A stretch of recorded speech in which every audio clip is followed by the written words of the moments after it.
Je suis venue à l'Europe par le monde arabe, j'étais arabisante et mon premier emploi était, j'ai travaillé pour un bureau d'assistance technique dans le cadre des premiers programmes Euromed.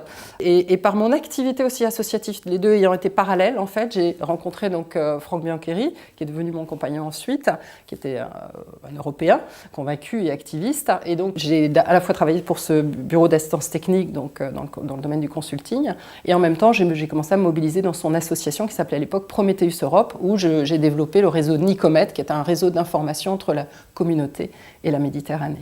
J'ai essayé de garder avec donc, tout ce qu'il avait laissé, donc des réseaux humains, des idées, des organisations, et de continuer en fait sur les rails qu'il avait posés à faire avancer tout ça, donc sur cet axe essentiel qui était le sien, qui était la démocratisation européenne. Aujourd'hui, on a continué de faire avancer des projets sur des thèmes comme la gouvernance de la zone euro, par exemple, et sur la démocratisation européenne, avec notamment actuellement ce projet qu'on a lancé en juillet dernier à Louvain-la-Neuve, le projet Citizen Route, qui là acte du fait qu'il y a réellement cette fois-ci à l'horizon des élections de 2019 quelque chose qui bouge, des appels à effectivement des élections transeuropéennes, des partis politiques transeuropéens, etc., qui est exactement ce pour quoi on s'est battu pendant 30 ans.